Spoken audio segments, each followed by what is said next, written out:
የውስጥሽን ንግስት ቀስቅሻት። እስኪ ለአንድ አፍታ ቆም ብለሽ አስቢ። በየቀኑ ለሰዎች ፈገግታ ትሰጫለሽ፣ ሌሎችን ታበረታቻለሽ፣ ለወዳጅ ዘመድሽ ደራሽ ነሽ። ነገር ግን ለራስሽ ለመጨረሻ ጊዜ አቅፈሽ ጎበዝ ኩራት ነሽ ያልሽው መቼ ነው? አንዳንዴ ዓለም ባንቺ ላይ ከባድ ሸክም እየጫነች ሊመስልሽ ይችላል። ሰዎች አቅምሽን ዝቅ አድርጎ ሊያዩት ወይም ደግሞ ይህ ለሴት ልጅ አይሆንም ብሎ ወሰን ሊያበጁልሽ ይችላሉ። ነገር ግን ዛሬ አንድ ትልቅ እውነት ልንገርሽ።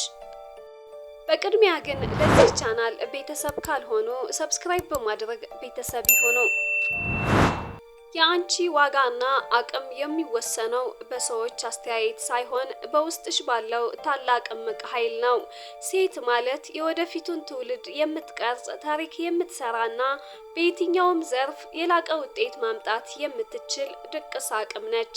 ውድቀትን አትፍሪ። ውድቀት ማለት ጉዞሽ አበቃ ማለት አይደለም። ይልቁንም ይበልጥ ጠንክረሽ እንድትነሺ የተሰጠሽ የትምህርት እድል ነው። አንድ ጊዜ ብትወድቂ ሁለት ጊዜ ተነሺ። ሁለት ጊዜ ብትወድቂ አራት ጊዜ ብትወድቂ ሁልጊዜም ብቅ ለማለት የሚችል ድንቅ ማንነት በውስጥሽ አለ። አስታውሺ፣ ማንም ሰው ፍቃድ እንዲሰጥሽ አትጠብቂ። ለህልምሽ ፍቃድ ራስሽ ነሽ የምትሰጪ። ለተስፋሽ መንገድ የሚከፈተው የአንቺ ቁርጠኝነት ነው። ብዙ ጊዜ ሰዎች ስለ አንቺ ምን እንደሚያስቡ በማሰብ ጊዜሽን አታጥፊ። ዋናው ጥያቄ እኔ ስለ ራሴ ምን አስባለሁ የሚለውን ነው። በየቀኑ ጠዋት ስትነሺ መስታወት ውስጥ ተመልከቺና እንዲህ በይ፣ እኔ ጠንካራ ነኝ። እኔ ማንም ሊያቆመኝ የማይችል ትልቅ ህልም አለኝ። የተፈጠርኩት ለታላቅ ነገር ነው።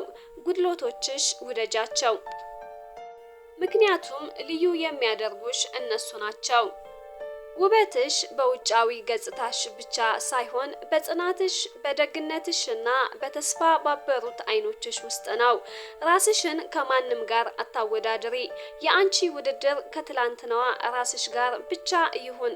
በየቀኑ 1% እንኳን ብታድጊ በጊዜ ሂደት የማይታመን ትልቅ ሰው ትሆኛለሽ።